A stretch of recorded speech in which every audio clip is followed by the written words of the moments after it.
Welcome to the Wednesday, March 18th, 2026 Thurston County Planning Commission. The Planning Commission is a resident advisory committee to the Board of County Commissioners on land use planning matters such as comprehensive plan and zoning ordinance amendments. Planning Commission actions are in the form of recommendations to the county commissioners, the final decision makers. All Planning Commission meetings are open to the public. Community members are welcome to observe all Planning Commission briefings and work sessions. Public comments are allowed on these topics for which a public hearing has not yet been held. We're going to start out with introductions here in the boardroom, and we'll move online. We'll start down here with you. I am Yvonne Miller. I live and serve in District 1. Scott Nelson, District 4. Barry Halverson, Yelm, Washington, District 2. Commissioner Kaiser, are you online? Yes, I am. Sandy Kaiser, District 3. Commissioner Pestinger? Kevin Pestinger, District 5. And I'm Eric Casino representing District 2. With that, has everybody had an opportunity to look over the agenda for this evening? And if so, I'd entertain a motion. Move approval. I second. Is there any discussion on the agenda? Any amendments we need to make? All those in favor of accepting the agenda say aye. Aye. Aye. The agenda is accepted. Has everybody had an opportunity to look over the meeting minutes from our March 4th, 2026 meeting? And if so, I'd entertain a motion. Move to approve the minutes Move. for 4th and accept the audio as the official recording. Seconded. It's been moved in second. Is there any discussion on the meeting minutes? All those in favor of approving the meeting minutes and accepting the audio of the official meeting record for our March 4th, 2026 meeting, say aye. Aye. Aye. Our minutes are accepted. With that, we're going to move into the public communication portion of our meeting.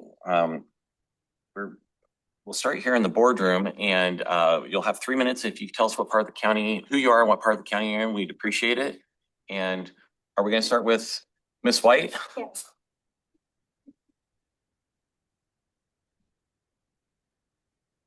Good evening, commissioners. My name is Christy White, and I live in the Delphi Valley in Thurston County.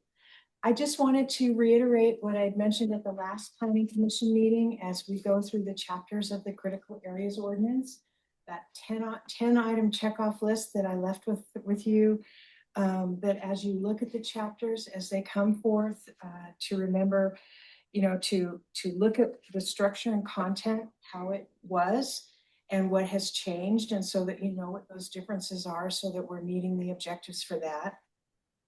Including paragraphs in the very beginning that sort of outline for the user what this chapter is about and why it's important and how to use it.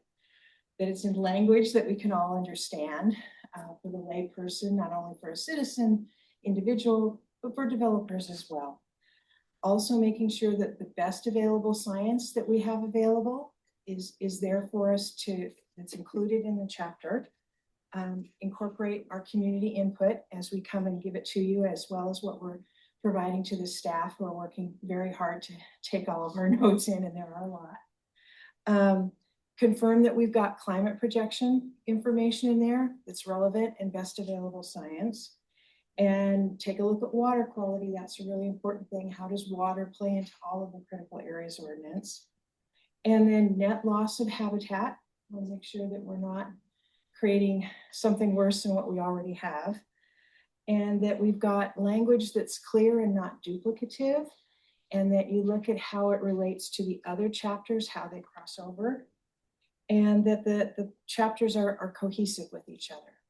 So that was kind of the list, and I can be happy to send that to you all again. But really appreciate it. We're very excited about how we're working with the staff. So thank you very much. Thank you very much. Ms. Norton?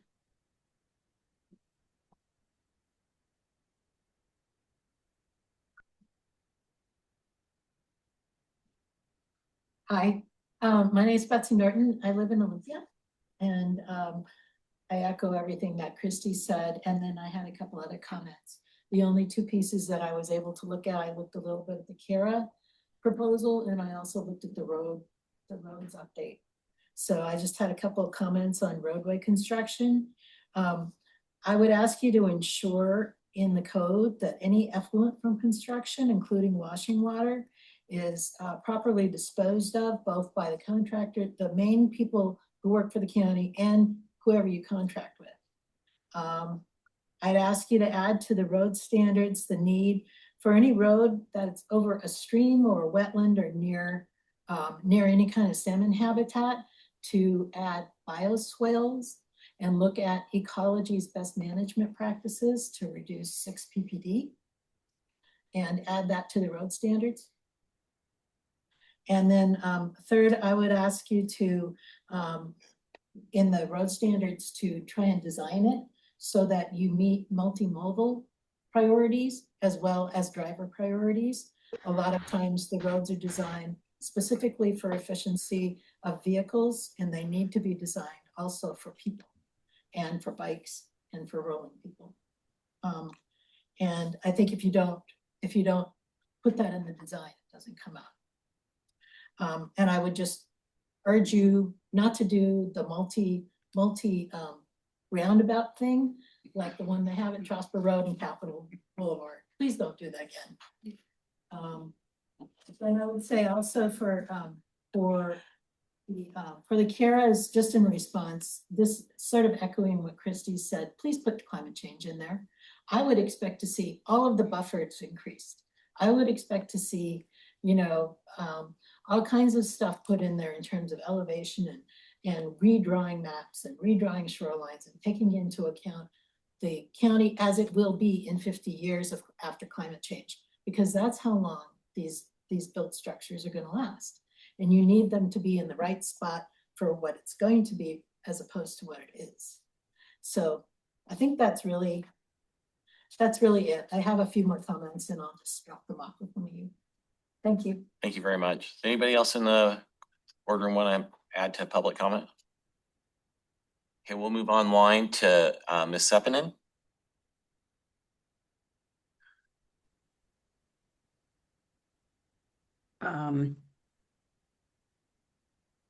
Hello, this is Loretta. Can you hear me? We can, thank you. Oh, great. Okay. Thank you. Loretta Seppen, I live in Olympia.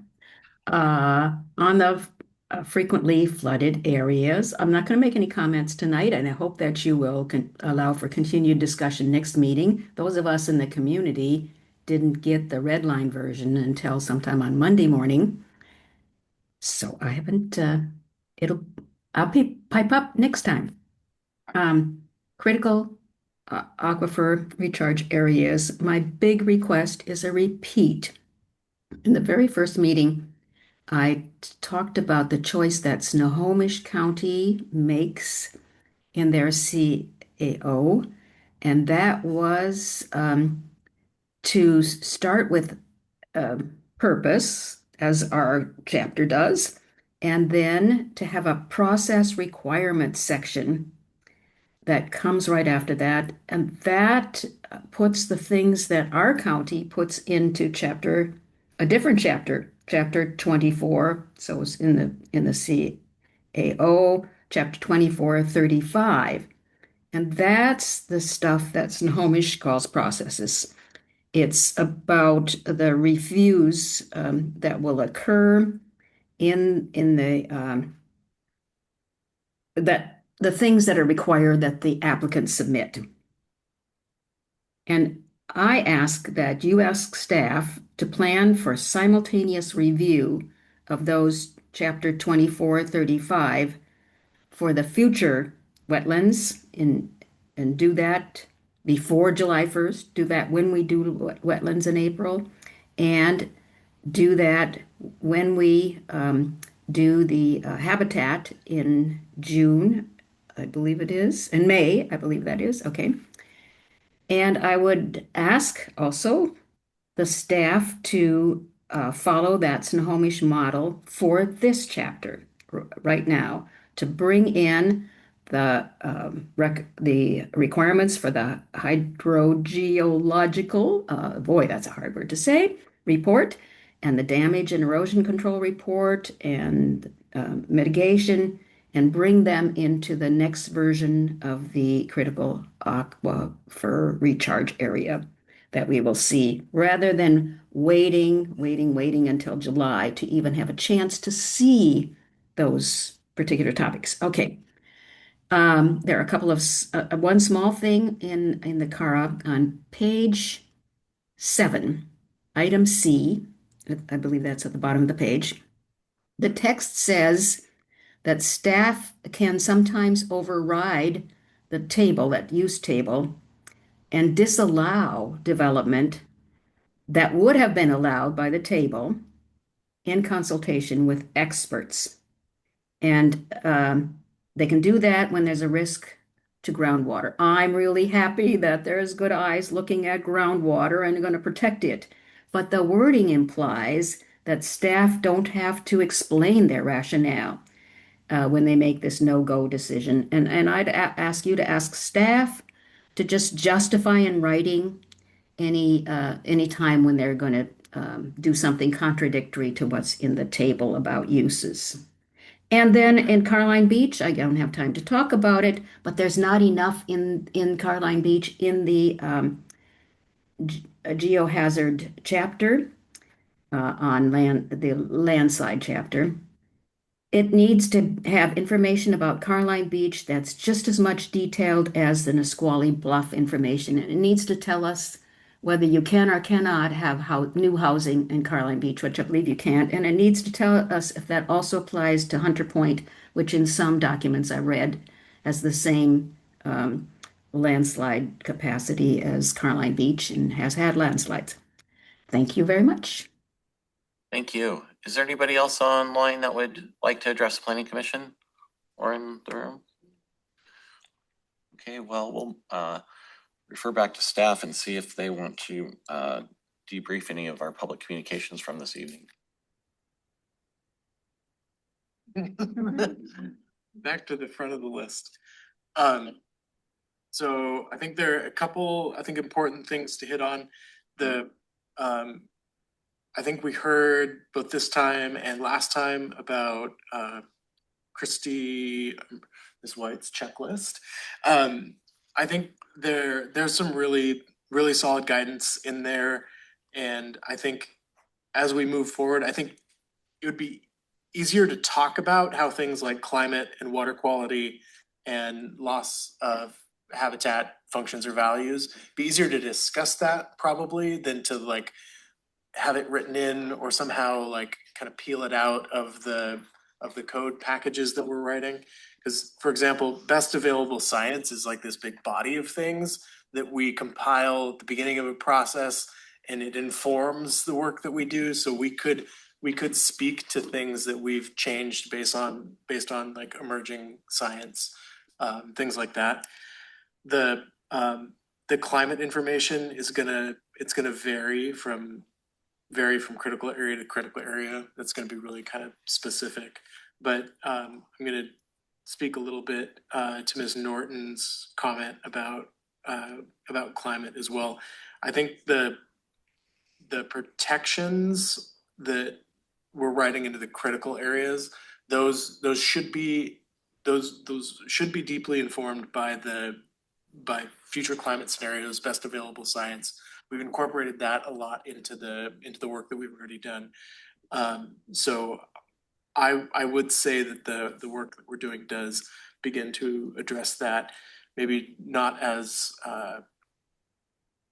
clearly and kind of upfront as I think people might want to see.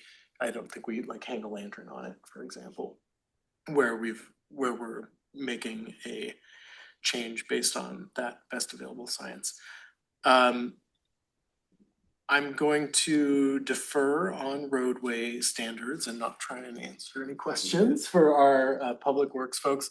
And if you think that you'd be fine talking about, I took some notes, or there might be some pieces you want to address in your presentation. I would be happy to respond to some. Why don't you come have a seat so you can talk to us like. Let me come to the table. We want you to, yeah. Please introduce yourself. Yeah, my name's Matt Huntsman. I'm a Thurston County engineer, and it's Miss Norton, correct? I actually think Miss Norton was spot on with all of her comments, specifically in regards to the tire dust issue. that is that technology is coming along really quickly right now. And the only way we've been able to treat that as part of our capital projects has been in using filters. And the manufacturers of these filters aren't quite there yet. I've been told they're close.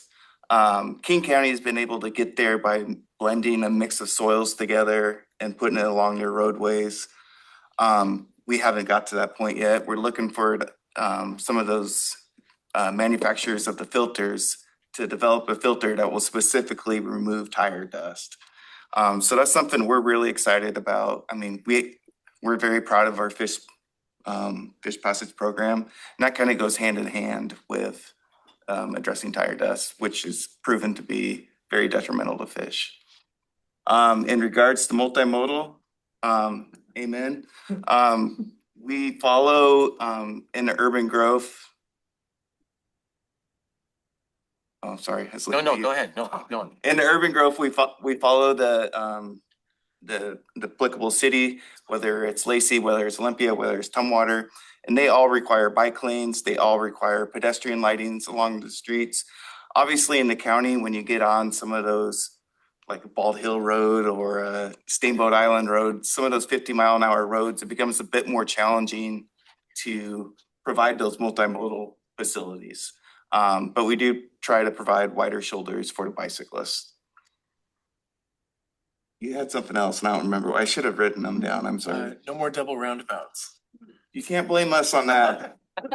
While we do lots of roundabouts, we've recently just, we do prefer roundabouts because we hate taking care of traffic signals, to be honest with you. They're a serious maintenance pit.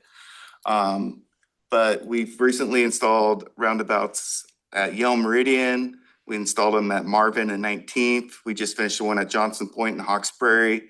A developer's building one for us at Mullen and Marvin Road right now. So we do believe in roundabouts. I don't know if we'll ever get into the double roundabout business. I think you gotta talk to, I don't know if that was Tumwater or WashDOT. You gotta talk to one of them about it. I think it's more than a double roundabout, isn't it? It's, there are three of them. Yeah, I think it's a triple roundabout. They mystify everybody who drives by them. Everybody's just like so confused. They're about to build a peanut roundabout too, where it's like a figure eight. Yeah, we're Right near my work. over by the state lab. Yeah, they're gonna. Very confusing. Yeah. I just, for the multimodal, I would just like to say, those are really hard for pedestrians. I don't know if you can put in the little flashing lights for the crosswalks. Which we, on any multi-lane roadway that's in the county's jurisdiction, you'll see those flashing lights. And then we'll try to put a refuge island in the middle too. So if, God forbid, the traffic's not stopping, going the other direction, you have a safe place to stop and wait for a gap in traffic to walk into. Commissioner Miller, Yeah, is it possible, this is kind of a joke, but is it possible to put directions on how to use roundabouts? Because there are a lot of people that don't know how to use them. Yeah. And we like to think that people will follow the arrows, the big giant arrows that are painted on the pavement, but Yeah. you're right. So we don't usually have problems with a single lane roundabout. It's when you start adding multiple lanes and then, yeah, I mean, I just don't think that like people around here are used to roundabouts yet. If you go over to Europe or some of the bigger cities, even in like Seattle or Bellingham, I think people are just used to them up there. And it's not just us that are going to roundabouts. The city of Lacey's going to more roundabouts, Olympia, Tumwater, just because they're more efficient, they're safer, they're more efficient, and you just get more throughput. Did I get all your questions? Thank you. All right. Yeah. And this is a little bit outside of what we're doing here with CAO, but when you are thinking about some of the things that we should be thinking about, where do you think we should be focusing our efforts that will overlap with your efforts? Land use. Land use really drives the density because that really drives the amount of traffic that's going to be on our roads. And so we're always using the Thurston Regional Planning Council's model, which is projecting those traffic volumes out in 2045. So that model is largely based upon all of the land use that you guys discuss. So all of a sudden, if you're going to have it in the Grand Mound area, for example, you expand the UGA or you create any sort of a more dense property, it's gonna generate more traffic. And that's what we have to address, that traffic, or else we'll be up against concurrency, right? And then we won't be able to allow development to occur in that part of the county. And so we have to try to stay ahead of you guys, which sometimes it's, you guys do a good job at challenging us, I'll be honest. All right. And this is a little bit outside of our purview, but when you're talking about the new technologies for tackling the tire dust issue, and it's right now it's a technology issue more than anything else, but will this turn into a funding issue at some point, or do you guys? I think it'll get there in the next year or two. I really do. And I think yeah, it's gonna be expensive. Any new technology is expensive. And then after you pay for the research, after 5 years, it'll get cheaper like everything else. But we're gonna be required to address it per the ecology manual, whether we want to or not. So it's not really a funding issue. We're gonna have to do it. Would that include retrofitting current systems and not just new development? The way we would attack it is we would look at our NPDES areas, and then we would develop some sort of a prioritized attack, because obviously I don't know how many discharges we have, but there's a lot. And then obviously anytime we do a capital improvement project, we upgrade everything to current standards. And we actually have a project that the Thurston Regional Planning Council did to do a full countywide all jurisdiction assessment of road retrofit priorities for stormwater, using a whole set of different criteria, so that we're not doing something like spending a bunch of money on a voluntary retrofit of a place where it's not going to make a difference. So there are some really interesting high priority areas that have kind of popped out of that. Because for retrofits, it's actually, it's really tricky, because you could either be opening nuisance habitat or just not retrofitting an area that actually made a difference for fish. And so many of our capital projects are bridge replacements projects too. So there's obviously a direct impact on the adjacent streams. So we spend people don't realize a good portion of our projects is funding wise is spent on stormwater. And it's a technology that's almost growing faster than anything out there. Yeah, the King County approach has been pretty interesting. They've been using the bioswales. We actually have a project that's a pilot project in Ohop Creek that's being led by the Nisqually tribe and some other partners that it's undergoing tape approval, but it's basically just a filter box with sand. Yeah, and I wish I could say what all the biomedia was in it, but it's usually like a 60-40 sand compost mix, sometimes amended with biochar. It's really simple. But there are actually some supply chain problems with getting enough good, clean compost to make bioretention soil media. Great. Does anybody else have any questions, please? Is there a problem with replacing the filter material? Not. We haven't done it yet, but We haven't done it yet. Currently, we have I hate to use brands because it makes us sound like we're prefer one brand over another, but the contact system, a lot of contractors elect to install those, and we have not had a problem with the filters. That being said, we always make sure that we have a large supply in case there is like a supply chain issue. I know that like the city of Tacoma was doing a bunch of work on breakthrough on like bioretention and swales, and they loaded them really hard, and they were estimating like 30 to 50 year breakthrough. So What's the hottest spot in the county right now for that stuff then? we have a map for that. For us, Public Works, it's wherever we have a capital improvement project. But that's where we need to be looking at like an overall, like Public Works has their business needs, right?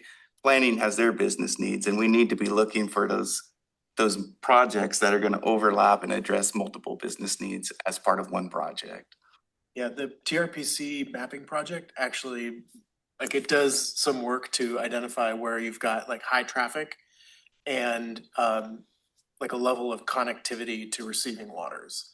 So do you have like an outfall from a road system that moves directly to a receiving water or not? Bridges score really high on that criteria. How about the Mullen Road Trestle Underpass? No. I will defer to my colleague. It's a very popular trestle. Yeah. Which the county does not own, by the way. That is owned by the railroad. So please don't call the county and ask us to raise the trestle because it's not ours. We've put up a lot of signs though, on both sides of it. And people, There's no Question? for that even with roadbed stuff at this point, is there? no. Yeah. Commissioner Pessinger? Thank you, Chair. Quick question and then a slightly longer one. The first question about the tire dust and pollution and water runoff and everything. I'm also excited to hear that technology is coming that could improve that. I'm curious, when you see a bunch of, in the cities, you see road sweeping equipment, like road vacuums and road sweepers. Is there any science about that helping with any of the dust, fire dust? Absolutely. Most of those are regenerative air sweepers that do, so they don't just sweep it up, they vacuum it up. And there is actually a lot of research on how that affects contaminant loading. Yeah, and we take all of Does our. the county have any of those, or those are just in the cities? We do have pickup sweepers, and so just so everybody knows, we have decant areas. Our biggest one being out at the Warwick facility. So all of our sweepings that get picked up, we take out there and we put them in an isolated area so that material cannot escape into the environment. And after some time, now I don't know about tire dust, but we've been allowed to reutilize that material, but only after we provide. Don't ask me what the treatment is because I don't know. After we treat the soils. Oh. Thank you. For my longer question, I'll start off with a comment. This is a compliment to the staff and I think to the Planning Commission overall. It seems like we keep improving things and it's much more of a collaborative process with staff and the Planning Commission. And I certainly notice it and I feel very appreciative for it. So thank you. I think things like even this particular section of having feedback on public comment, I know it's fairly unusual, but I think it's super valuable, especially in our context. And I really appreciate that it's happening. So thank you for that as well. My question is about the process. I keep hearing public comments about a process that people want to make sure the public has enough advance notice that they see the changes that are happening to chapters that are being rewritten, that they see like explanatory like structure to why is this happening, what is going on, what are our requirements, all of that. So some of these have been referred to as a checklist from Christy White and from others. Sometimes it's been referred to as other ways, but I'm always heartened when I hear from staff that they're implementing a bunch of these things, but I keep hearing public keep coming back asking for more.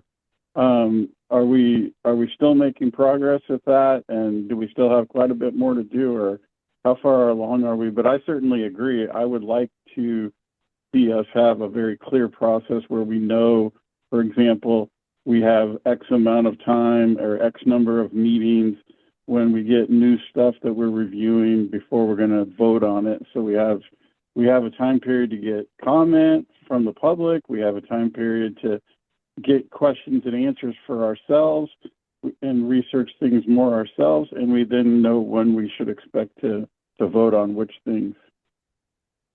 I would love more clarity about that. Yeah, and I think one thing to note, so you will note that you might see that we're doing new things based on some of this feedback. So we've got like markup copies. That was feedback that we got from folks.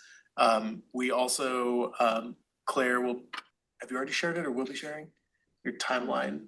Oh, yeah, there will be, we realized that because we're getting feedback both from the commission and the public on the chapters we're putting forth, there should be a designated time to come back and show how and where that feedback has influenced the code and give people kind of a chance to iterate on that as well. So you'll see at the end of presentation tonight, in addition to the schedule that we will be planning out time to revisit code sections that we have talked about. So like geologic hazards will come back again in April. After that, we'll see floods again after we talk about it today, and we'll see CARAs again after we talk about it today. So hopefully that helps with just that engagement piece. Yeah. I think the Great, way thank you. this is gonna work is we're going to make small approvals along the way for different sections. There's gonna be decision points along the way. I think that if those were lined out in the meeting material somewhere, maybe on the agenda or something like that, that we're expecting to make some sort of decision on a particular, like if we're gonna make decisions on the CARA chapter, that decision point is announced to everybody to expect that could happen. Does that make any sense?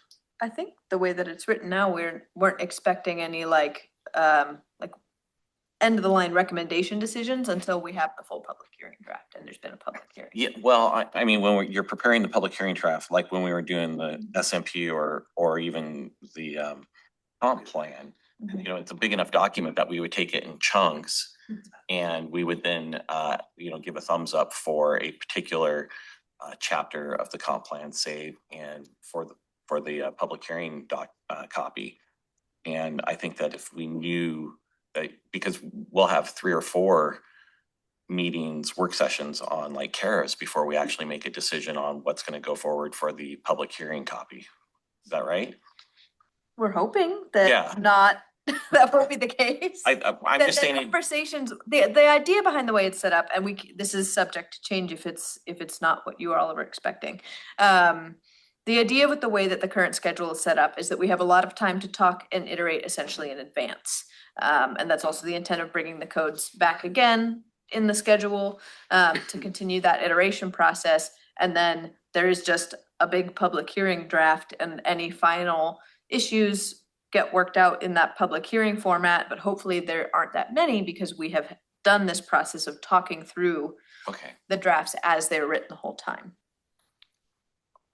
Okay. That's how it's set up. Okay. And I think also if, I think kind of to Claire's point, if we do have big kind of decision points, I think we'd probably flag them on that, like if something's kind of sticky, we'd probably flag them on the second time around, because that's probably where all the kind of thoughts and feelings and input would coalesce. And then that, like, we would want to probably pull those out as decision points either before or after the public hearing draft and then the final recommendation to the board. Okay. So I think it would be good for us to actually see when we're going to be making some decisions and what decision points are still needed to be made at some point or another.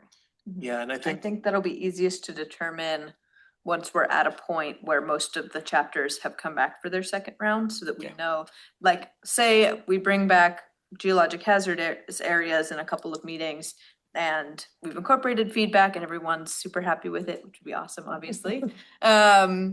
Then we kind of, like, not even in the sense of formal decision, we just know that one's pretty ready for public hearing. And then if there's issues that come up along the way for public hearing or during the public comment for the public hearing, we can work that out after as we normally would, but hopefully that's been addressed in advance. Fair enough.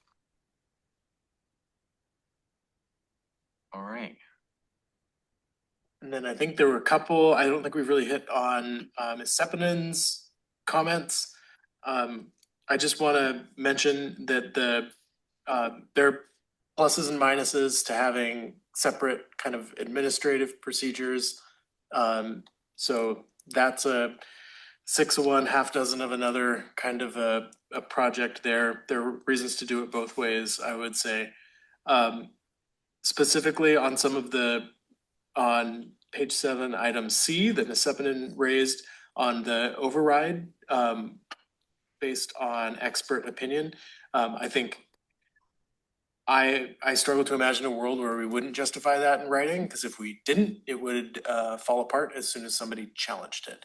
So that would be likely a full staff report kind of a thing that we would likely do, and we could probably specify that. Would the appeal of an override go to a hearing examiner first, do you think? I think so. I think that if that language, I think that language could be made more clear Yeah. easily, and we can just take that as feedback for the next draft and keep an eye out for similar things in Mhm. other codes where if we're giving staff the opportunity to make an opinion that's discretionary, we should definitely have procedures for that, I think. In implementation, staff discretion is tricky in general. We try to make things as straightforward and prescriptive as possible, and we need good guidelines for when discretion happens. Yeah, and then lastly, I don't have a good answer, but I think we could definitely consider those questions about Carleon Beach and Hunter Mhm. Point. Yeah, I'm in, Mark flagged that, and that's one of our geologists on staff. I think you guys have met him here. And we're still in conversation with some of our staff experts on those, and making sure, he was the one who actually put forth the original recommendation to include more than just the Nisqually Bluff in the special hazards overlay for geologically hazardous areas. So before that comes back again, I'll flesh that out. All right. Any other questions for us before we move on? I don't think so. So why don't we move on to new business work session number 11 on CARAs in the frequently flooded areas.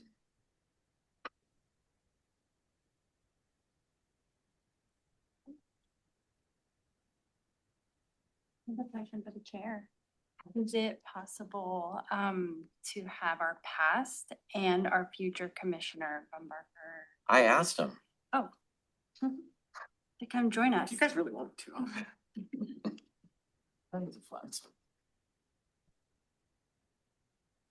So he wouldn't come up for me, but he'd come up for you. I'm prettier. No. So. That's how it works, right? Thank you for joining us. Thank you. The deny twice, then accept makes you an honorary Midwesterner, by the way. I couldn't possibly. I appreciate the fact that you've been to most of our planning commission meetings, even though you've been sidelined for the So last. instead of- Been to all of them. I attended virtually, the one I wasn't here physically. I was touring a house today. That's the only reason I wasn't here during this thing It started. definitely shows dedication. Okay, so we're gonna be talking about two chapters of code today. We're gonna be talking about critical aquifer recharge areas, which I will probably refer to as CARAs for the rest of the presentation because it's quite a mouthful first, and then we'll talk about frequently flooded areas. Similar to when we looked at geologically hazardous areas, we're gonna talk about the general goals and framework of the new code, go do an overview of what has changed, and then leave a little time for any remaining questions or discussion. The goals are that it's easy to navigate in one place. This is gonna be a goal for as many of them as we can achieve this goal for, which is hopefully all of them. And having the designations tie to publicly accessible data so that when people pull up their map on our map systems of their property, they know what they're looking at, they can connect it clearly to the code. That's also gonna be a goal for pretty much everything. In general, kind of a sub goal of this one, this also applies to a lot of critical areas, is making sure that the folks who operate our maps and use our data can use the most updated versions of that data without accidentally conflicting with the code. So an example right now is that the USDA is has come out with an update to their soils information, and that soil information impacts a bunch of different GIS layers and information that we have, and we want to make sure that the code doesn't hold us back from using new data that comes out like that. We're always trying to achieve that balance of flexibility and protection, make sure we don't overburden people with process or requirements that don't really have a strong tie to strong environmental outcomes. And then also ensuring environmental protection, especially in this case for water quality. And related to that, staying grounded in those outcomes. So trying to tie our requirements as directly as possible to the direct impacts and outcomes of development.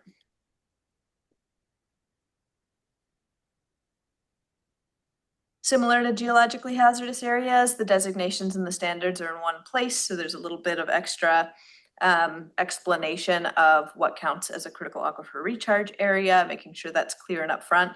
This one was already mostly structured that way, which was pretty nice. So it didn't involve too much change compared to some of the other chapters.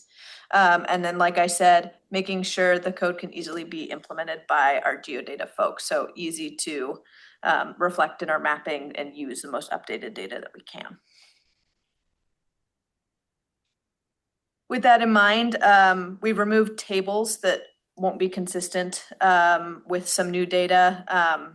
So these are tables that currently list soil types that might be categorized differently now in new data, and other types of features that might change over time in data. This doesn't remove the requirement to classify critical aquifer recharge areas. It just makes the code a little less restrictive as far as being able to use essentially the best available science when it comes to designating them on maps. So instead, we have the code point to the essentially the fact that susceptibility exists, and that where that susceptibility does exist, according to the data sources that our geodata uses, it'll be shown on our maps. Another fairly significant change for CARAs in particular, and this is something that will come up across the different critical areas, but it's the biggest deal, I would say, in CARAs, is allowing for aquifer storage and recovery, or ASR, and managed aquifer recharge products, it's MAR. This is when essentially aquifers are refilled manually on purpose, sometimes with reclaimed water and sometimes not. In the current code, this was a relatively new, especially with the use of reclaimed water, was a relatively new technology, some of it, and there was not enough information to make a choice at that time. And the Department of Ecology has put, and the federal government have put out more information now, and Ecology has a full permitting process for these projects. And so the code points to their process and does allow for essentially the manual refilling of aquifer recharge areas, of aquifers underground, subject to the requirements that Ecology has.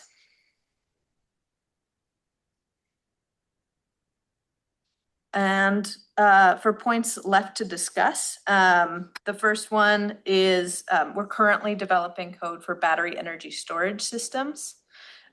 These are essentially buildings that hold batteries that hold electricity, and it is a way to store electricity. It's fairly new technology. A lot of jurisdictions are grappling with the risks and benefits and the process of regulating BESS. BESS is a concern for critical aquifer recharge areas because of essentially some of the materials and chemicals that can be in those batteries, and their risk of essentially being on fire.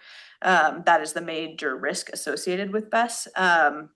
And we are, because we're currently developing those regulations, we're looking for input on whether or not we should just address BESS in this iteration of the CAO update, or wait until the other development standards have come out.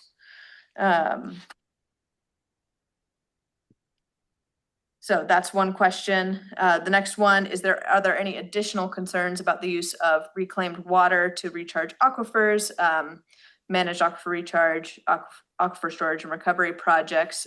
Should we look at more local standards for those, as opposed to just relying on ecology's standards and permitting, and then opening up to any other concerns or ideas that haven't been addressed so far?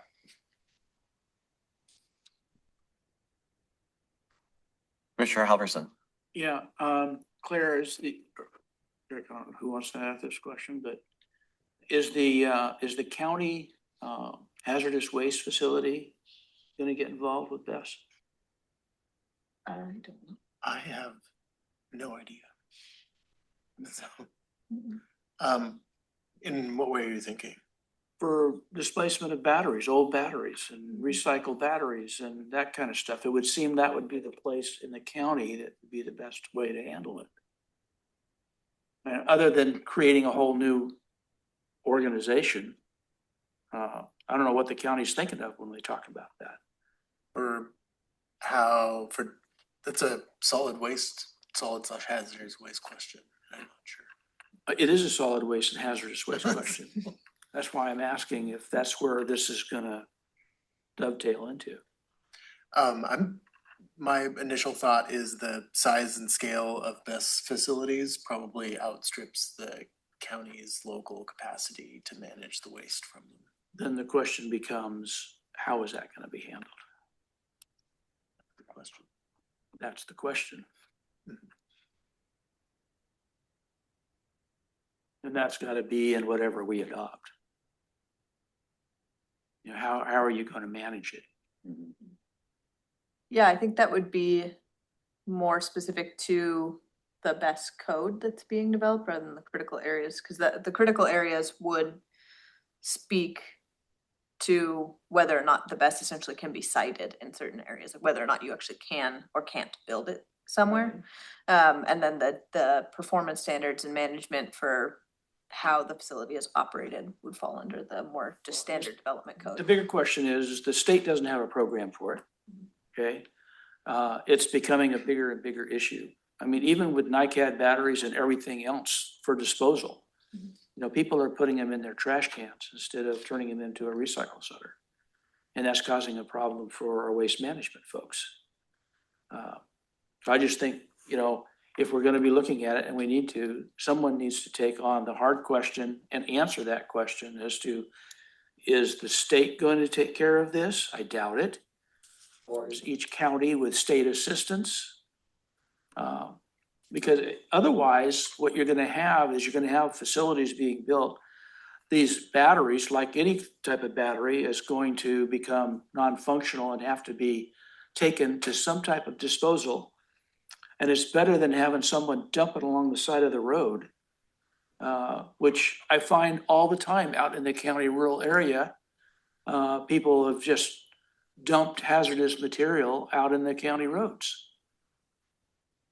And I hunt those areas, so I've seen it.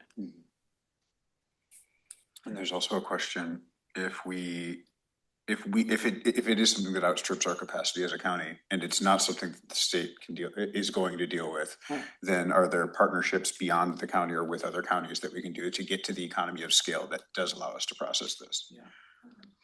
I know it's not really part of the land use section of it, but part of the building development section. Maybe on these best facilities, you can do something very similar to mines where they have to have a reclamation bond or something like that. And if you want to stack up a bunch of batteries like that, you have to have a plan and some funding in place to dismantle it at end of life. Yes. Like a reclamation plan and like a reclamation plan, but that would be that would go in the best code specifically if we're gonna a requirement for that. I don't know if we can reference it in critical areas, but it's something that we should at least consider in the development code. Please. Oh, would that live essentially, I'm looking at the table 2410-1 on page 3 of that document that you gave us. And would that live in that list essentially, where it's like, it deals with very specific facilities and That one would be is it allowed in the? It'd be a permitted, not an allowed. Wouldn't be. And right, yes, it'd be a P, is not it an A. permitted, like with the proper process, can it be built in Yes. CARA 1 versus CARA 2 versus CARA 3 versus Wellhead? And yeah, so the table is where this would live, and then the following text, we could also write additional standards as they apply to critical areas. Like that references the table, so that's where it would go. Currently what would happen, like if the code is left as it is that staff would essentially have to interpret BESS as being one of the warehouse uses in that table. And then it would just meet the standards of the warehouse use in that table. It says industrial uses, other including but not limited to battery processing, et cetera, for one of these. That would probably be where it is. Yeah. Could you attach conditional use to it? The CAO would not require a conditional use. That would be in just the BESS development code. Okay, so you still have to do conditional use through development code as well. Yes, yeah, most of these concerns are gonna be about the like, how does it work? Where does the waste go, and conditions under like conditional use, I think we call them special use, would be under the development code section that's not CAO. The CAO question is, well, really the question is, do we want to wait before addressing a BESS in the CAO at all for that development code to be written, or do we want to just go ahead and put it in now? And then from there, how restrictive should the CAO be on BES as a use? Well, if we don't put it as a permitted use now, then it would be an allowed use, wouldn't it? No, staff would likely interpret it as being one of the warehouse uses in So that would be an code allowed list. use. It would be a permitted use. It would follow the standards. So there's that table in the code that has all the A, X, and P in it. And it would be likely permitted and maybe excluded in some, depending on intensity. I don't Yeah. have it up in front of me. If it is under the one that I was just looking at, then it would not be allowed in the sort of first three categories and then be permitted after that. Yeah, I just want the floor to be permitted or excluded, Yes. not the floor to be allowed, Yes. please. Well, the other question is, do we have any of our urban areas, Olympia, Tumwater, Lacey, that are tackling this problem? And if so, how? Because it's obvious to me, based on what we're doing as far as planning commission right now, warehousing and stuff like that is going to be very limited in the rural area and probably even in the UGA, unless the cities want to do it. So I think the UGA is where most of these are gonna show up. possibly, I think so. I don't know, because they're gonna have to be under city restrictions too. Yeah, they don't care about that though. I know. The infrastructure would be better for them in Yeah. UGAs.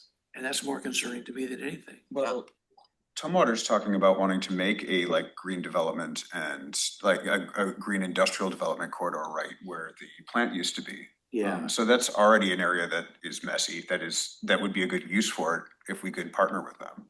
I mean, not that like we get to make this decision. I'm just saying, using that as an example of like, there's work that could be done with the cities on this. it's already a hazardous area. Yeah.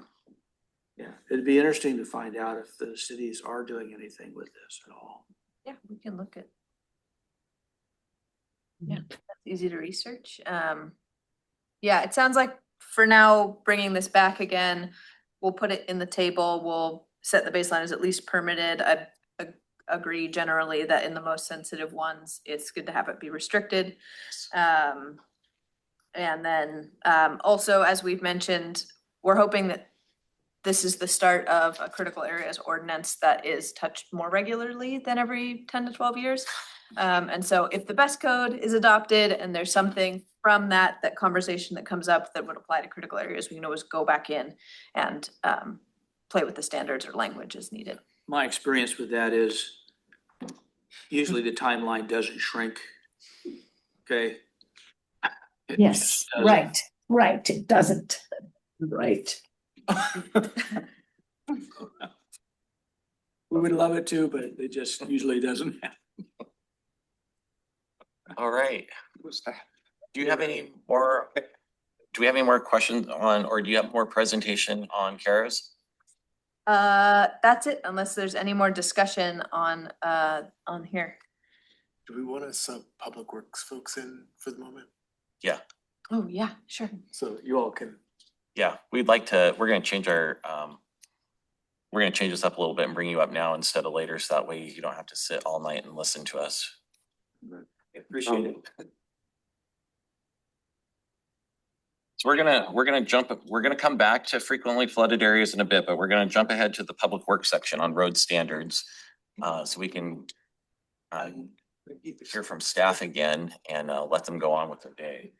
And That's very kind of you. I'm sorry I didn't catch that earlier, otherwise we would have. No worries. Change the agenda. Thank you. You want to come down here? I'm actually finding this No. is my first planning commission meeting I've attended and pretty interesting. It's good stuff. We're gonna ask you to come back more, I'm sure. That's great.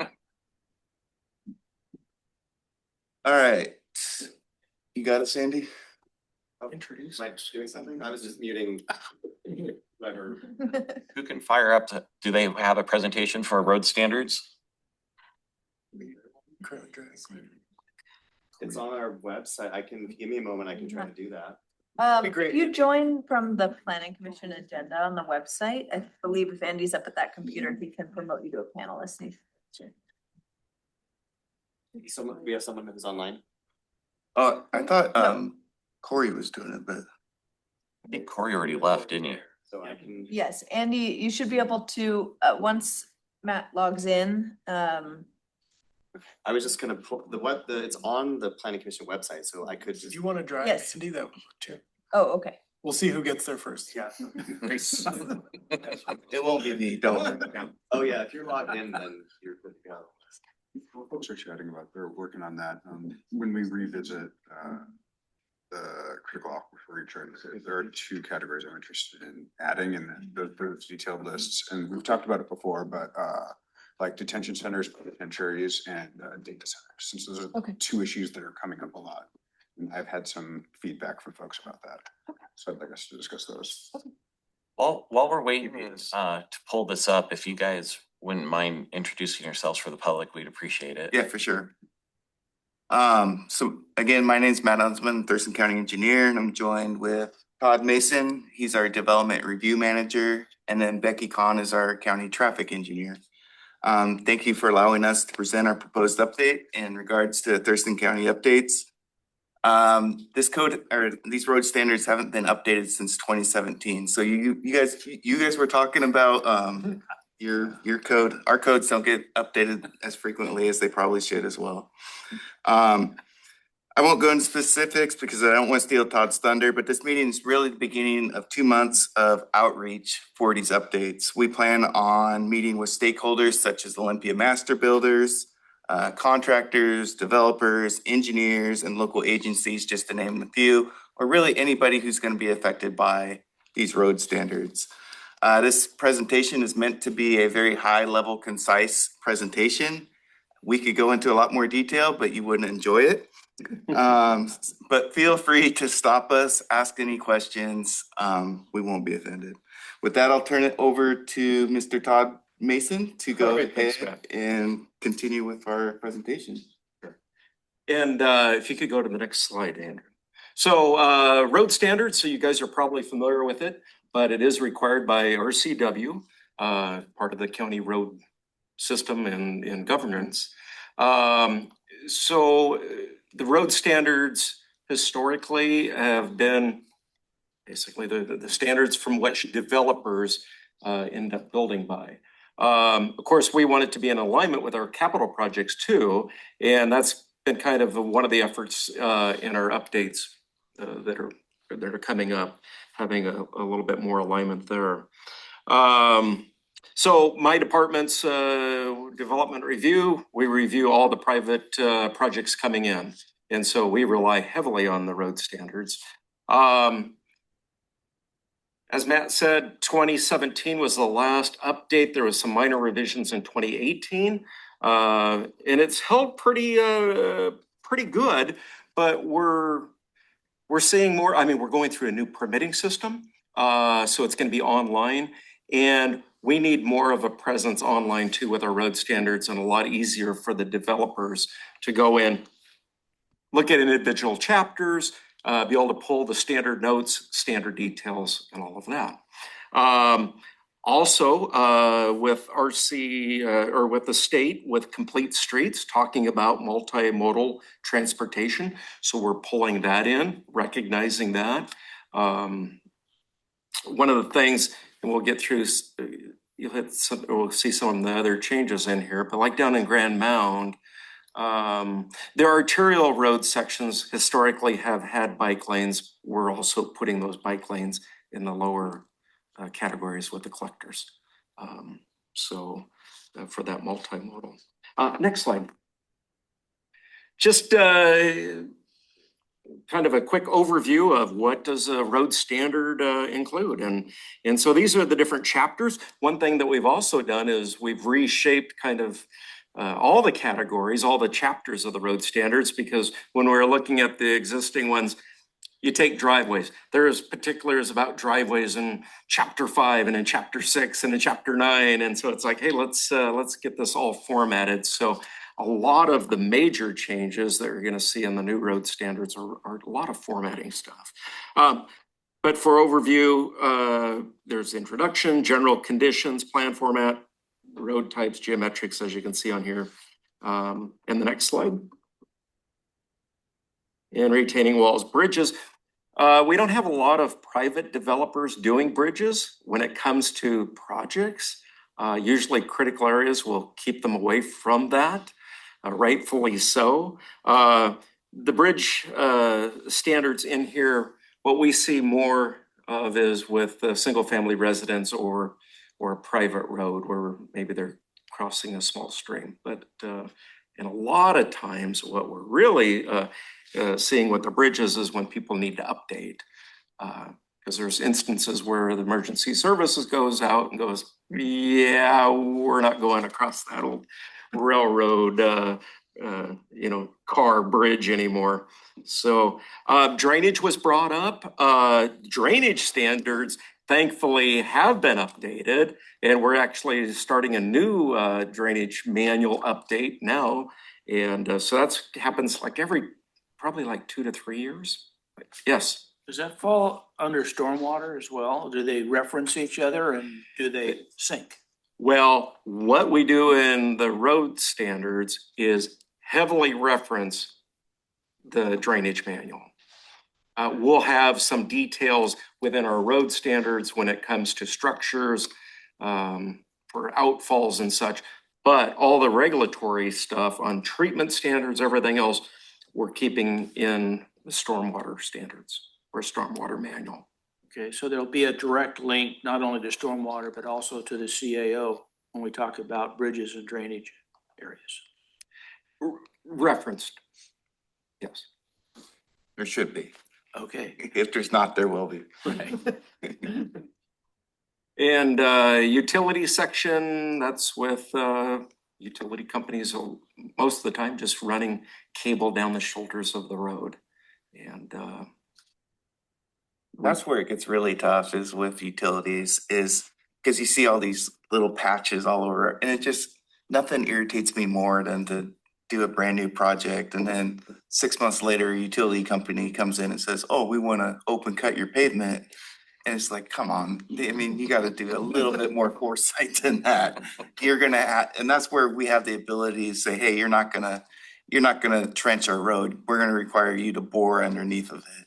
I mean, if you're not, yeah, I don't feel bad about it because we coordinate them all before the project and they have every ability to go ahead and move their utilities before we do our project. And yeah, so. But that's where Todd can sometimes, if a developer puts a trench right down the middle of a lane, rather than just backfilling that trench, they have to repave that whole lane so we don't get a seam right in the tire path or something like that. Next slide. Summary of changes. So plan format. We have a little bit of some changes on that with the formatting and with acceptance. As-built are something that we're focusing a lot more, and actually we've already started implementing. And I'm going to turn over to Becky a little bit to talk on that, putting you on the spot a little bit. But and Becky's traffic engineer, and a lot of times they get information on our capital projects that they don't get on the private development projects. And so you've spearheaded a lot of this. Sure. So basically the intent of this is we have a whole asset management program at the county where we're trying to, we have all of our assets, we know what they are, we know when they went in so that we can plan for the future when they need maintenance or when they need to be replaced. So we're trying to put some of that back on the developer as they go through and they create those as-built plans, and then they can give us that data in a form that we can then take in and put into our asset management program and save us time. And also it's part of their process at the end of what they're doing anyways. So trying to streamline that process and make sure we're not missing anything, and then give us this data so we can continue maintenance into the future. I imagine those aren't public facing, but are those all integrated into geodata then? And you can see them all through there? Yeah, so we have an asset management program called ViewWorks, which Geodata does help manage that program, but it is separate than the maps that Geodata has. But they very similar. Yeah, they cross connect though. They both, Geodata manages the ViewWorks data for us. And sometimes they'll take the layers and put them into Geodata. So there's some crossover. When you think about development, when it goes in, you think about the number of pavement markings, the number of catch basins, the number of streetlights, the number of whatever it is, and you compile all those lists together. It's a large amount of assets and it takes a lot of time. So this includes all your signs, road signs and everything Yeah. else. So we have 20,000 signs, so Yeah. we have, I don't know how many assets because we have multiple signs on some posts, but that's a huge list. I've seen a lot more signs going in throughout the county on county roads and stuff that have, looks like they have lights around them, particularly stop signs. Yeah. Is that something you're doing as routine when you replace them, that you're? So those, the ones I can think of off the top of my head are Old Highway 99 in Tilly, and then Mullen Meridian. Bald Hills and. Bald Vale? Hill, yep.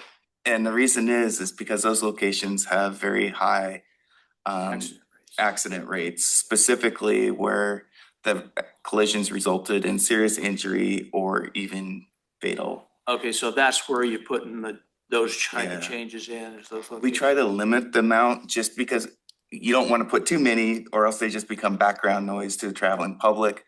Plus they're expensive. Well, that was my next question, is how do you determine, because y'all talked about, signs become a problem with too much. When you got too many signs in an area, they call it sign blind. Yep. So how is that in this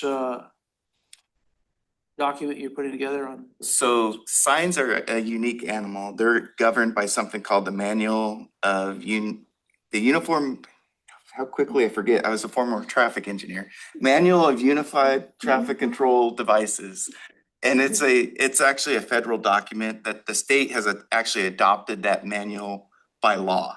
So all of our sign placement and the amount of signs is really governed by state laws. We don't really have as much local decision-making as we do with some of our other assets. Same with pavement markings. But we reference the manual in the road standards along with a lot of other design manuals that. So it's by reference, so when the reference changes, you don't have to change It's your. automatically, yeah. Okay. So we're not gonna put the MUTCD version 10, so like we have to update it for 11 and 12 when they come out. And speaking of referencing even our as-built requirements, we're referencing outside of the document, so we don't have to go back through the road standard process to update that.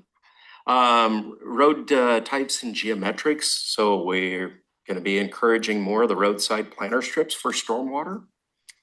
Allow one-way roads when needed.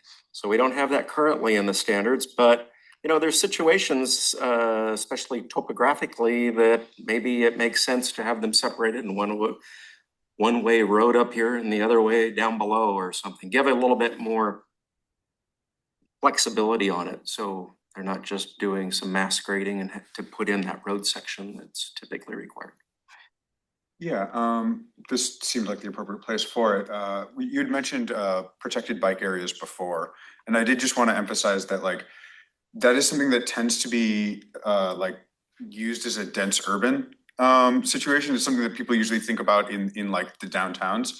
The areas that I have the greatest risk are not well-lit downtown areas where everyone's keeping their eye out for people darting in the road. The areas that I get a lot of car interactions are those wider, those long empty strips where people are cruising through and not paying attention to what's around them, and there's no dedicated area for me to be that isn't a shoulder.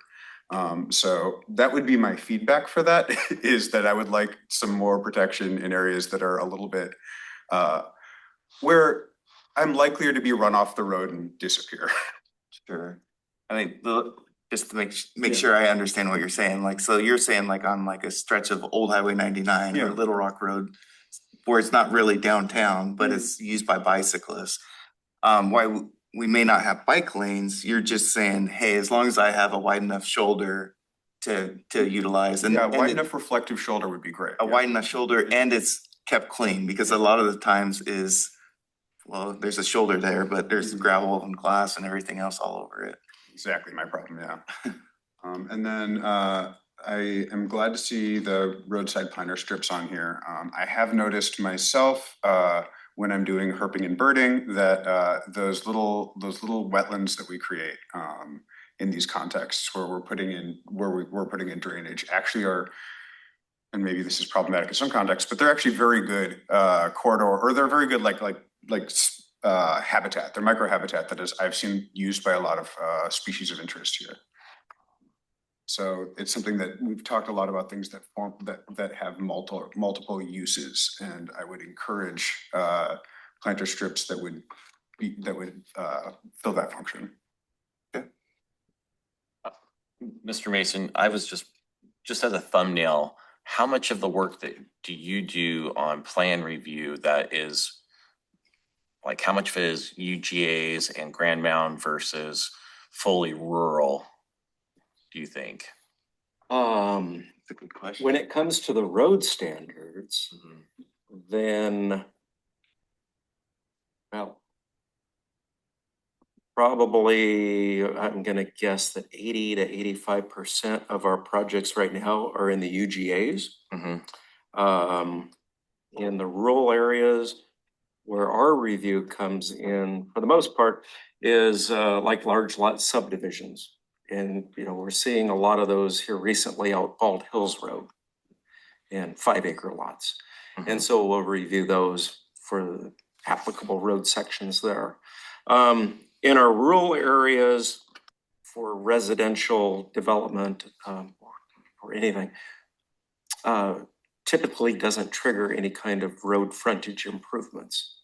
And usually those happen during one of our capital projects, like when it comes to widening shoulders. And so if somebody was, fully out in the middle of nowhere rural, and they had a 5 or 20-acre lot they were going to build a single family home on, and they needed to punch a driveway out to the street, can they do that with just a simple driveway permit of some sort, or are they going to have to come through you for something much more? No, for a number of years, I don't know exactly when it started, but what they come in for is what we call an encroachment permit. It's a permit to work within the county right of way. So if somebody has that, and then, for instance, we'll get calls of, hey, I just want to put access to my property. So how that process works is they come in and do an application with Public Works for that encroachment permit. We go out and look at it for spacing, site distance, make sure there isn't any safety concerns for the traveling public. But then it also gets routed to the planning department, because we want to make sure that we're not having somebody put in a driveway approach that's going to point traffic right towards a critical area.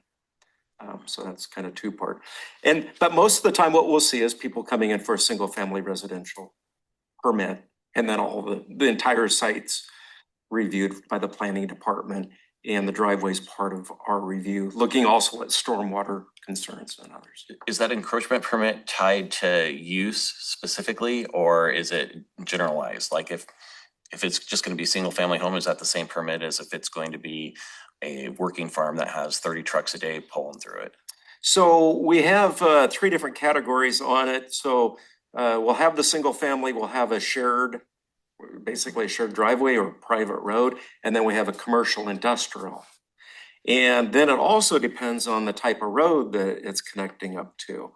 For the commercial industrial, we want to make sure we have tapers to get people off the road and also to be able to get back into traffic. A minimum requirement is that they do asphalt or concrete 25 feet from our lane of travel into the site. That's really to protect the edge of the county road and not track gravel onto the road too. So.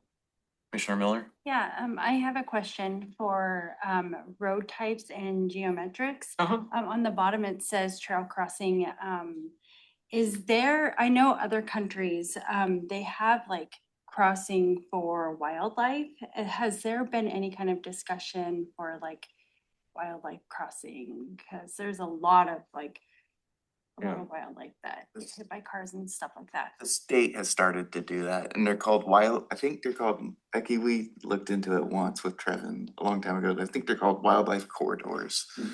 And so the most popular one I can think of is you're going over Snoqualmie Pass and you see the big tunnel. That's a wildlife corridor on top of that. We haven't specifically dove into it that far. Most of the time if we include a bridge, animals can go underneath. Obviously, we don't have like fences along our entire right of ways to try to direct them. I guess my response would be we haven't really looked into it very much yet. Not saying we shouldn't. Yeah. I was just gonna hop onto that.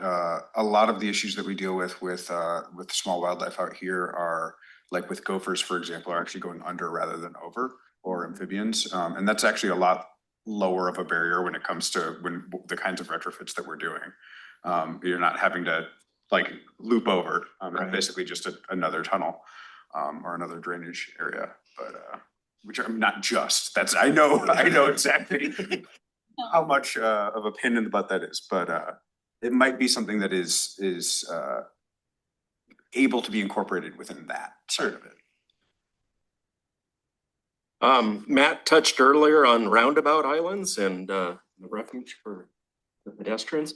I'll just bring up, sometimes people don't recognize, we hear I love roundabouts or I hate roundabouts. As Matt mentioned with signalization, that really is a huge lift for the county. And so usually we team up with the cities on that. But probably one of the great things to go say, hey, roundabouts are awesome, is accidents.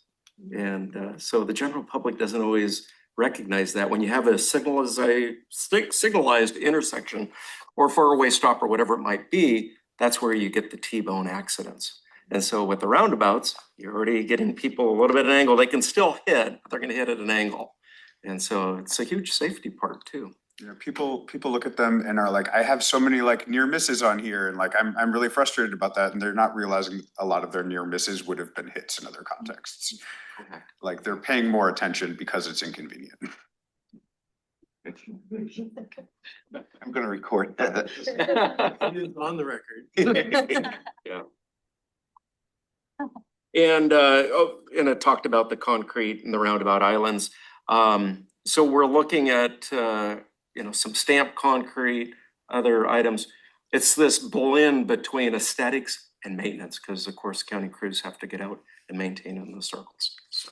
And ADA, because if you're on a roundabout, you'll see that we'll have the stamped concrete around the perimeter. And that's so if a blind person is walking around the roundabout and they're using their cane, they can tell the difference in the texture between the stamped concrete and the sidewalk. And that's how they know how to stay on there. A lot of people don't realize that. Clever. And next slide. Okay, so traffic analysis requirements. Again, back to the roundabouts as a preferred option. I'm going to let Becky speak a little bit more and just kind of give you guys a little bit of a high level on the TIAs, or traffic impact analysis, and when these developments come in, kind of what they're looking at and what that entails. Sure. So if a development coming in has a certain number of houses, I believe it's 50 or more houses, they are required to do a traffic impact analysis, which basically they determine based on their use. So single family versus commercial has different projections in terms of how much traffic they're going to create and put out onto the system. And so they're required to look at how many trips they're going to have and then where those trips are going to travel on our system. And we have them work with Thurston Regional Planning Council, TRPC, and they have a regional model that helps them predict where that traffic is going to go on the system. And then if they're impacting how many trips they're sending through certain intersections, and then whether that amount of trips causes an issue with the level of service. So are people now required to wait more than before, and it's putting them into a failing level of service? And then they'll have to pay mitigation fees to help us bring that intersection up to a passing level of service. So that's exactly what you were talking about earlier when you were talking about where's that overlap between planning and our road standards. That land use is driving that trip generation rate. So if you zone it to be commercial, obviously, we're gonna have to build out our roads a lot more in that particular part of the county and look at more of an arterial type of a roadway rather than a collector, because you're generating so many trips And like larger trucks. and larger trucks, yeah. Please. Oh, I'm sorry. You have, are you in charge of the traffic counters? Yeah, we do. My team does. Okay. What do those cost to put them out there? Are you saying to like deploy one for Right. a number of days to do a test? I mean, it would really just be staff time, not like a huge cost. Okay. More like resources and how many resources we have. It'd be more based on like how many tests we need to run and when we can fit it into our schedule. But I see them periodically all over the place. Yeah. And I'm assuming that the county is deploying them, or on state roads, the state is. Yeah, and sometimes, I mean, if we have like if a developer's coming through, they'll hire someone to do the counts for them for the traffic impact analysis, so it could be a variety. But you do almost more than 100 counts a year, I think. Right, and we also hire a consultant to come in and do a certain number because we're required through state law that for roads that are a certain number of trips per day, it's 5,000 trips or more per day, that we have to update those every 2 years to keep track of how it's growing. People don't realize, like, with the gas tax we receive, a lot of that is driven by the classification of the roadway and how much truck traffic is on that roadway. And so Becky's team is responsible for, I think you're on the routine cycle for most of the roadways now, of like reviewing what those traffic volumes are, make sure the classification's appropriate, and then what the level of the truck route, they call them T1, T2, all the way up to T5, based upon the percentage of trucks that are on those roads. And all that goes into the amount of gas tax we receive each year. And I mean, we receive $5 million in gas tax, which that's a quarter of our county. So we're financially incentivized to have the most up-to-date data. Yes, very much so. Yeah. Commissioner Bartlett? No, I was just. Oh, okay. I do have a follow-on question then. The reason I'm asking that question specifically is when Fish and Wildlife upgraded the boat launch, both off of Carpenter Road for Long Lake and off of Pleasant Beach Road for Lake Lawrence, they spent $1.5 million on an upgrade at each of those locations. And the traffic to those locations increased substantially. I get comments and complaints from our people that live on Pleasant Beach Road all the time. There's no sidewalk. It's a very narrow road. There's not a lot of on the side. I was just wondering, when was the last time you did a traffic count on that road? I would have to look. We'll follow up with you. Local I roads appreciate tend to be not as frequent just because there's lower volume and not as high You priority. said Pleasant but- Glade, Carpenter, Pleasant Beach Road. Pleasant Beach. Yeah. We have people call us up all the time that are concerned about speeding or concerned about other things, and that usually triggers us. Our first trigger is normally we go out and do a study and see what's happening out there, right? And they can give us a lot of data. It's a dead end road too. Exactly. So it's probably not super high on ours, but it would, like when people, that's how we get, people let us know, and that's when we go out and take a look. Okay, thank you. So you just let us know. Yeah, another fun fact on that, when they do the traffic counts, is the speed studies. Because we'll get calls at our department, we refer them down to Becky, because they're going, hey, the speed limit on our road, either they think it's too high or too low.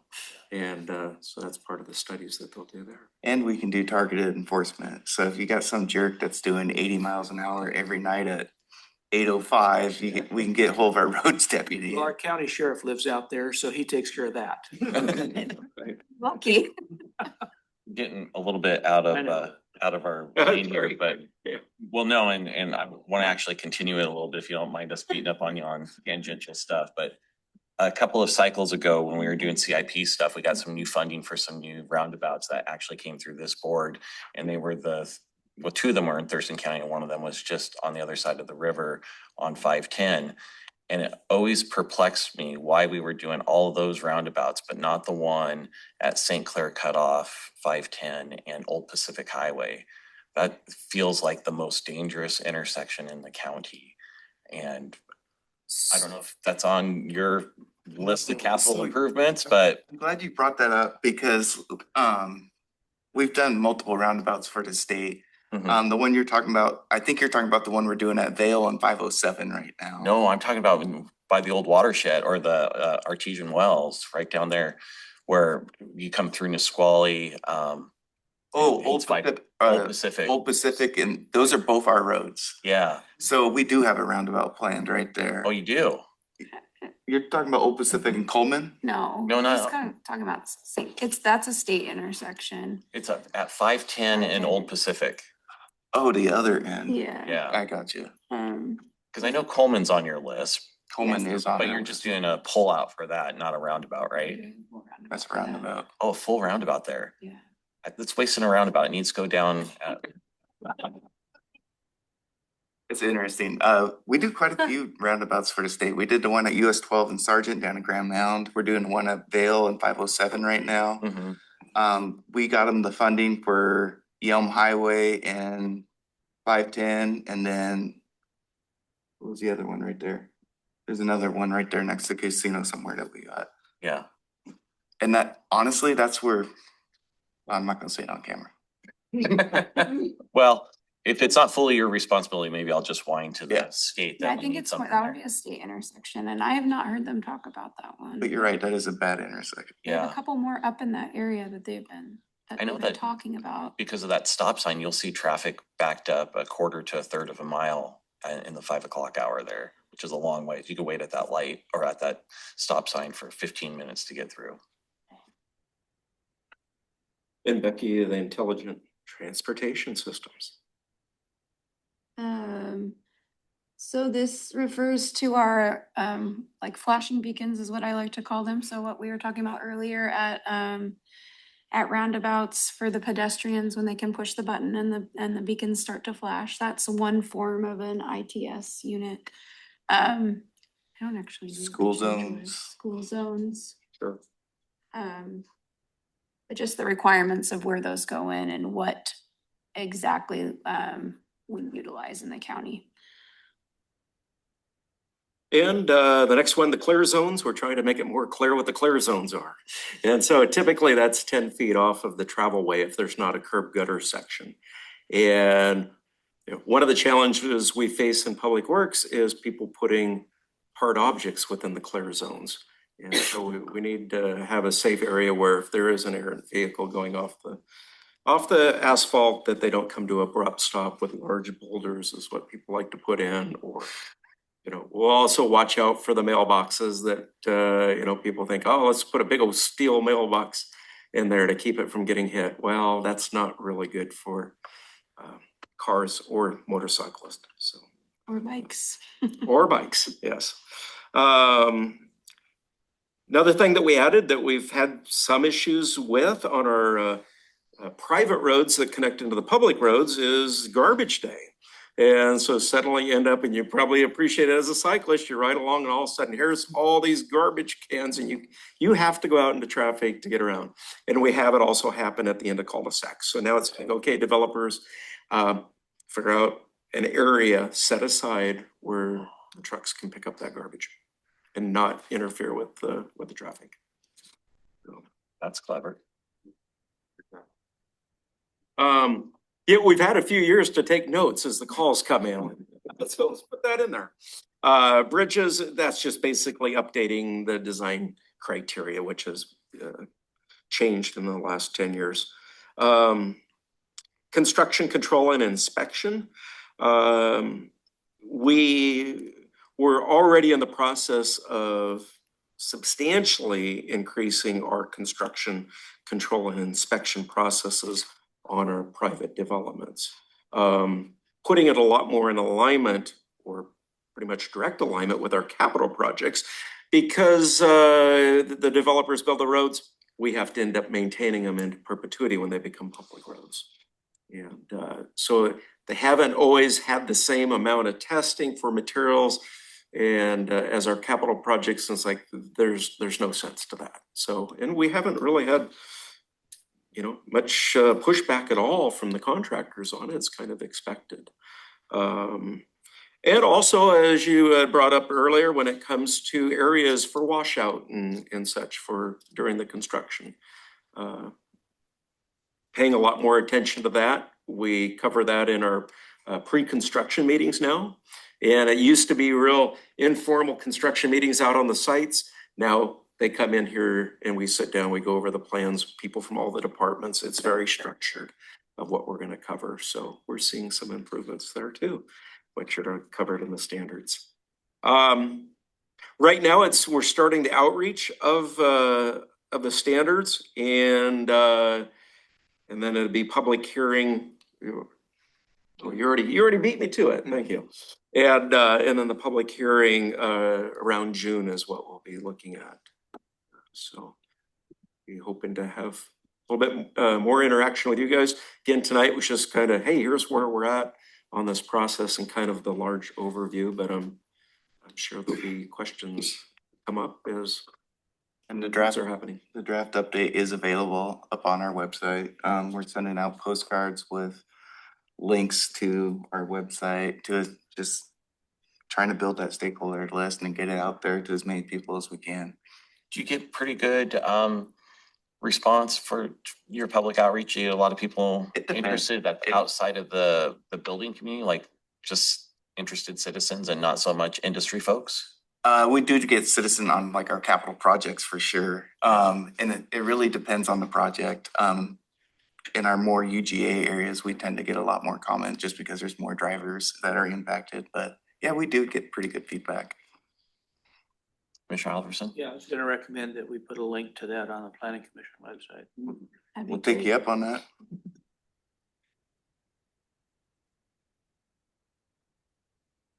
Any questions? That's a dangerous thing to just. This group. Oh, we really appreciate you guys coming in. We really enjoyed the conversation. So Yeah. hopefully we can overlap a little bit more in the future, because I'm not sure exactly how we can be useful in informing any decisions you have to make, but just an awareness, I think, is Yeah. just help us with our messaging and we can help you with your messaging. So yeah. Any other questions for, please? Just to go back to something that Commissioner Miller brought up, and that I was talking about too with like, you know, wildlife crossings and things like that. When we're talking about these, when you're talking about bridges, when you're talking about these other kinds of like drainage systems that you're putting in, that might be a good area to double up, where you can, where you're already planning on making some, like putting in some expensive infrastructure, like that little bit extra to make it something that is crossable for wildlife or passable through would be a lot easier than trying to make an entirely separate. yeah, so you're like talking about if you put a bridge over a creek, take it back a little bit so you have a little bit more bank for animals to eat. Yeah. That makes some sense. I have a question on those things. So I read a book, I think it's called Crossing America. It's about wildlife crossings. But Holding out on this. I was just curious, a lot of that book talked about like migration patterns of certain species and those kinds of things. Do you have any recommendations for groups in this region that would know those types of things about certain? So if we had a certain road we were gonna be putting in, knowing if it would need a crossing or not for a certain species? Yes, I don't have the contact information right on me, but I have 3 names that just popped through my head. So, yeah. It'd be interesting to Yeah. One thing I did skip over was the trail crossing that was in that same section. So of course, we maintain the trail, Western Trail, and we don't have any details currently for traffic crossings of those. And so that's where that's getting added in. We're also recognizing, we pushed back up here by on Slater Kinney of doing a traffic crossing that we ended up just putting the bollards in from a development to just let cars and pedestrians. Because in our view, it was like, we're gonna have too many intersections of cars competing with bicycles and users of the trail system. Yeah. And so we're watching those spacings, because we always have the opportunity in the future, if need be, that bollards can be pulled and traffic could go through. But it's kind of that finding that balance, because the trail system doesn't work so well for bicycle commuters if they're stopping every few hundred yards.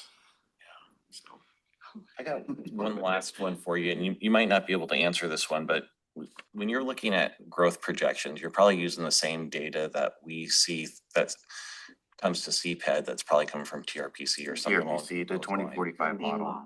But not a lot of times, every now and then you'll find that what that data shows and what you see in the field, there's a little bit of a disconnect.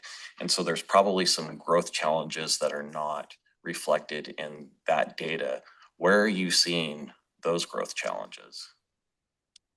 Grand Mound. Yeah. Yeah.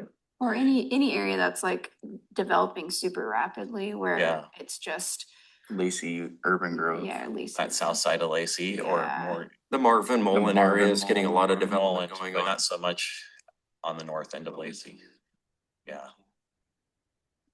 I know that in this body, we've heard a lot of people talking about how it really needed to punch all the way through to Yelm Highway, and it's too late to do that now, but. Oh, no, no, Are you gonna see if you could do something like that? Yes, in fact, the recent subdivision Manor House that's Yeah. south of Mullen, so they had to set aside right of way to make that connection in the future. And clip There's the backside another, of Tobacco Lane or something like that? it's it jogs a little bit to the east from where, for a direct alignment down. And so we're always looking, where's that connection going to be down to Yelm Highway? And it kind of is dictated too by developers coming along. But yeah, that's, anytime they come in, we're like, okay, where's Marvin Road going to be, extended through here to get down to Yelm Highway? We have a couple different routes that can happen. So we really need to think about how we do zoning in that area right now. I think it's already zoned. Yeah,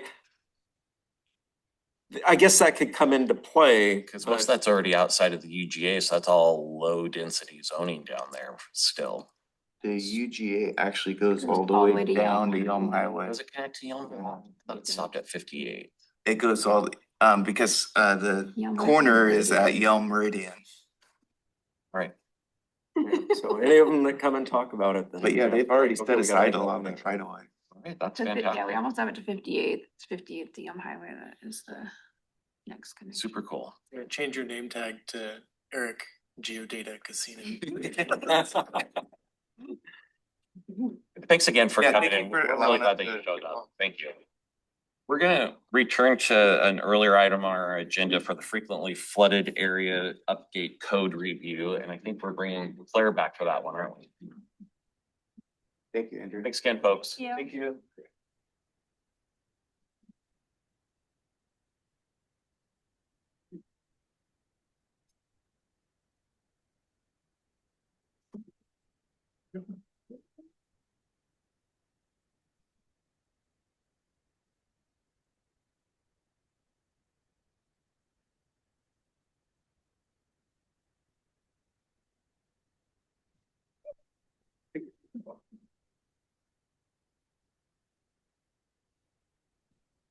Before I get to floods, Commissioner Bartlett, you mentioned a couple of things. Is there any additional time you wanted to discuss?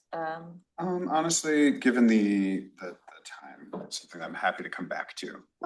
Yeah, and we'll at least start by looking into it. So next time it comes back, there'll be something there. Like I put the note in the document. So. Perfect, thank you. Okay, let's get to frequently flooded areas.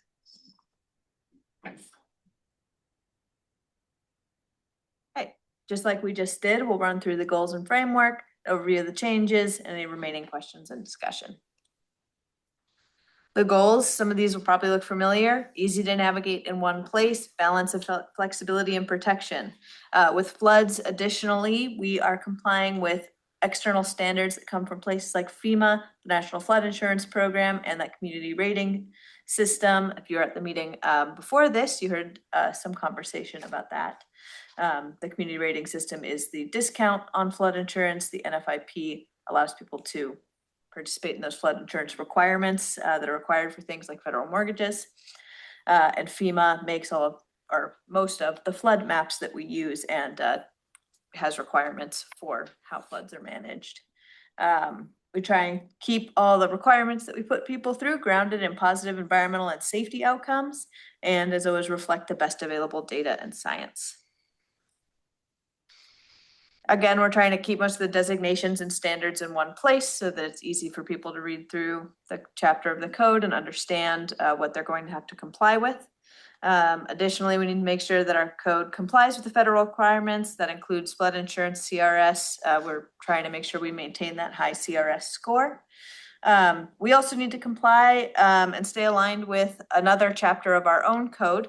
That chapter is outside of the scope of the CAO update, but chapter 1438 has the actual standards for constructing in special flood hazard areas. So again, if you were at the presentation before the meeting, you saw the little diagram of the home being raised up on stilts above the water. It deals with that kind of thing. So it's very much about the actual structures. And again, we're trying to balance protection and flexibility without compromising safety, especially in this case. Some of the major changes to the code for this one include creating more flexibility for high groundwater hazard areas. These are still subject to requirements of 1438. You hear me mention that code citation pretty frequently. When I'm mentioning that, it means there are additional construction standards that folks have to comply with for their safety, and so that they do not worsen flood hazard areas and push them off on their neighbors. It also establishes a clearer review distance for high groundwater hazards. So when we talked about geohazards areas, we had that conversation about, well, how close is somebody before they have to start getting a permit? We've established that for high groundwater hazard areas. It's based both on distance away horizontally and distance above vertically. We've removed outdated map references and requirements. There were some references to maps that either didn't exist or no longer exist or are called something different now. And that is part of that broader effort to include our geodata folks early in the review and make sure that we're handing them a code that they can implement with the data and the maps and the tools that they have. And then we're looking to allow a lot more flexibility in the flood of record with the use of notice on title. We also talked about that a little bit with geologically hazardous areas, with things like lahar hazards or liquefaction, where just making sure that the next folks to come along to the property understand the risk, but not placing too much of an administrative burden on permitting for those areas. So I know this is one in particular where non-conforming structures are important to consider. The non-conforming section of the code will be part of the broader permit process and general standards. An important thing to note for flood areas in particular is that 1438 also deals with non-conforming structures, and so we need to maintain that consistency there. And then just in the questions more generally, we've made some changes to the dials as far as protection and flexibility, trying to create flexibility without sacrificing protection. And this discussion is a good place to make sure those dials have been tuned appropriately. And then any other concerns or ideas.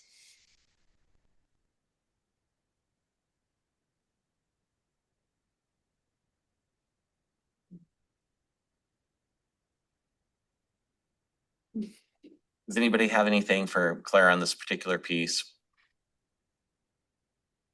I know I just brought two in, so there's that, but also when we're talking about, I noticed cemeteries are in a couple different spots in your cemeteries and funeral facilities.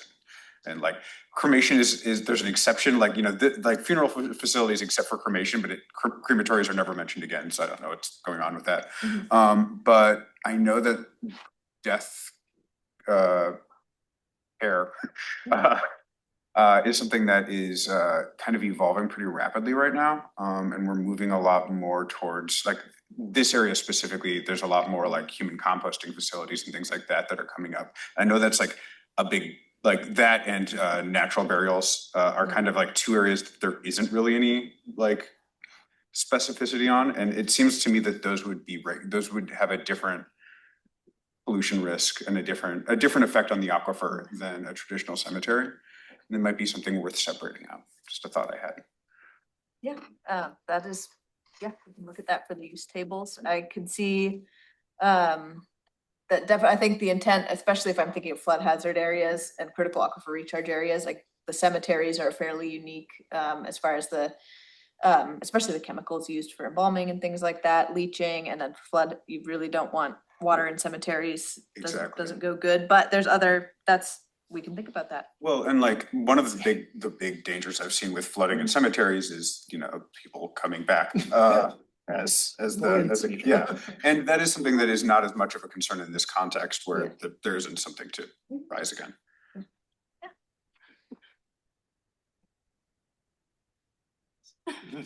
I mean, it's horrible. It's really traumatic, but I live right next to a cemetery, so it's something I think about. Zombification risks. Hydrostatic forces. Well, I know I still have a lot of concerns about the frequently flooded area portion of this, but I think most of my concerns I expressed last time, and so I'm not going to beat you up on anything today, especially since we're going to come back to it again later, and I know that a lot of those things are being thought about. Yeah, for a lot of, like, we did have a good informative conversation about that, and the reason that I put the bullet point on the here is that to put a reminder that we're still thinking about that, and that, like, I'm looking forward to working on the non-conforming because I think across the board, actually, the non-conforming code is just a sensitive piece of code, because a lot of the time when someone is, regardless of the type of critical area, needing to interact with that code, it is because something bad has happened to their home. And so it is a really, like, we'll be looking for a lot of input on tuning that dial of helping people stay in their homes and also not perpetuating unsafe situations unnecessarily. And so, like, yeah, there will be. With nothing being more unsafe than being houseless.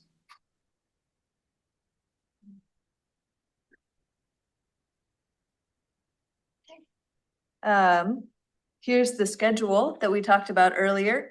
I've added a note to clarify that permit processes fee, it's called permit processes on here, but that also includes a lot of other general standards. And then there's also an additional column on here since last time, and that lets us know when we'll be looking at code that's coming back for the second time. So the first time we'll do that is in May.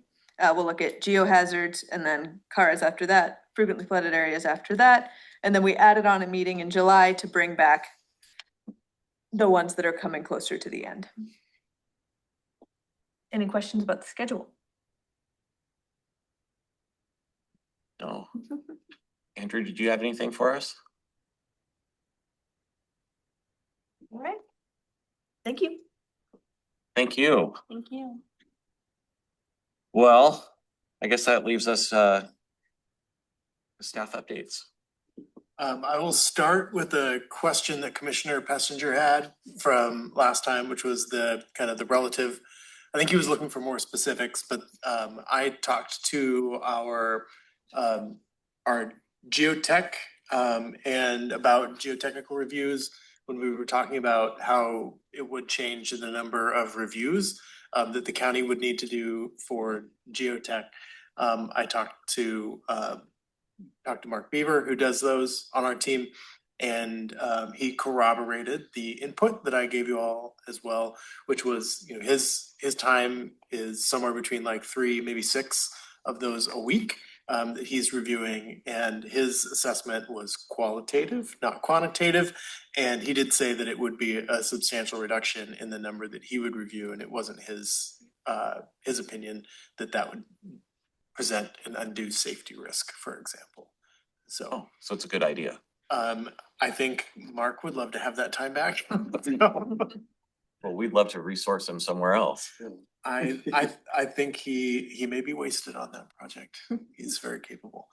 Another thing, I would be remiss if I did not state this, at least for the record, our one and only Brian Benjamin, who is he's our natural resources program manager. He'd be very disappointed if I didn't mention this in public again, that he was selected as an emerging leader for a national award from the Water Now Alliance.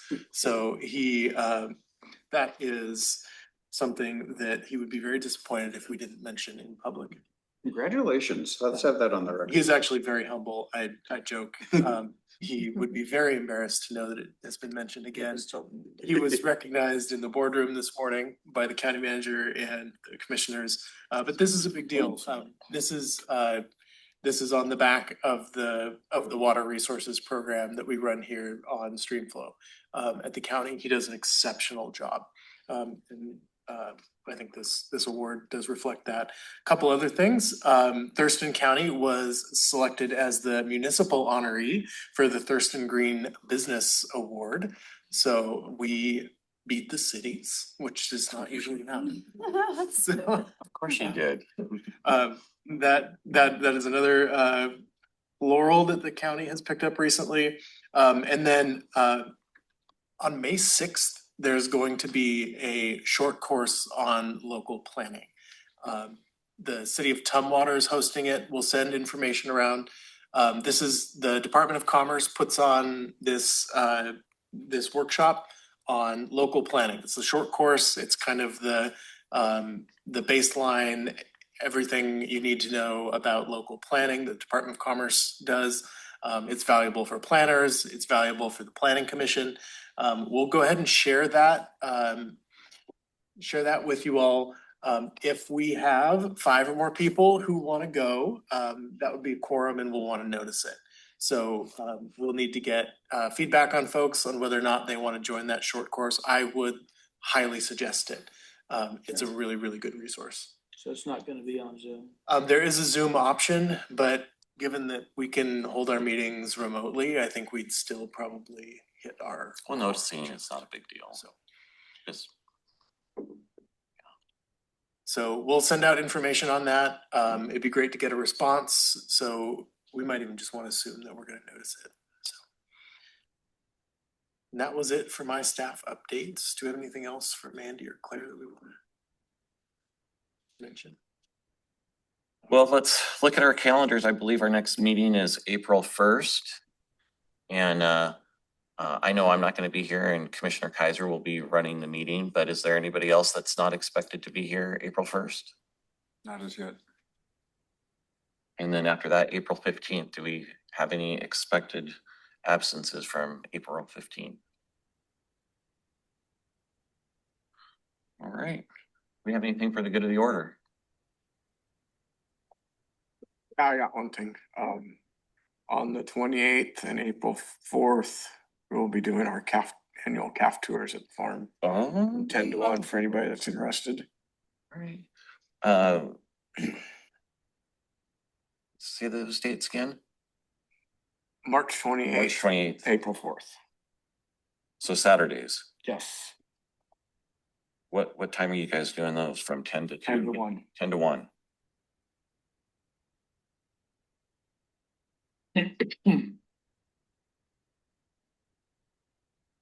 Does anybody else have anything for the good of the order? All right, well, having no further business, this meeting is adjourned. Oh, as a reward for y'all for showing up in person, I do have coffee for folks. So. Welcome back, Daniel. Oh, next month. Yeah. Feel free to grab one. We have. It only took 8 months. That's all right. Yeah,